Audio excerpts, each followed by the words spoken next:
मी आहे अण्णासाहेब धाकतोडे आणि आपण पाहत आहात राजर्षी न्यूज उज्ज्वल भारत। आज आपण घेऊन आलो आहोत अहिल्यानगर जिल्ह्याची धक्कादायक बातमी।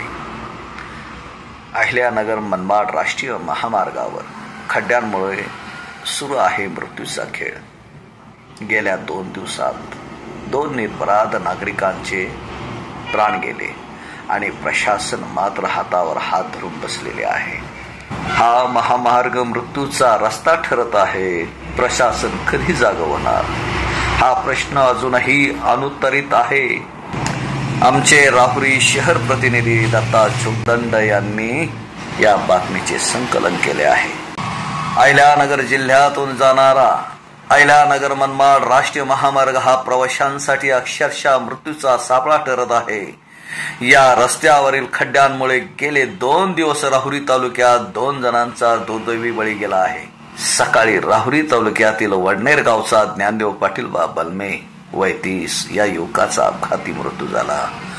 तो युनिकॉर्न मोटरसायकल क्रमांक MS17 DK 1931 वरून MIDC अहिल्यानगर येथे कामावर निघाला होता।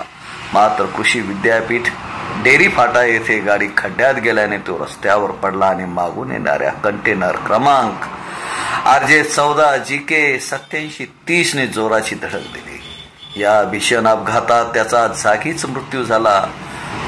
डोक्याचा अक्षरशः चेंदा होऊन अवयव रस्त्यावर विखुरलेले पाहून प्रत्यक्षदर्शी नागरिकांच्या अंगावर काटा आला।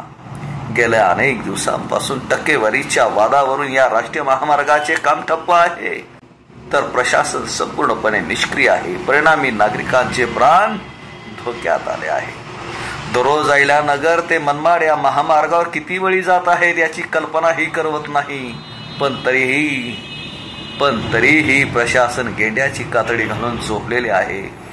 या अपघातात प्राण गमावलेला ज्ञानदेव बलमे याच्या मागे वृद्ध आई वडील पत्नी आणि 1 वर्षाचे बाळ आहे।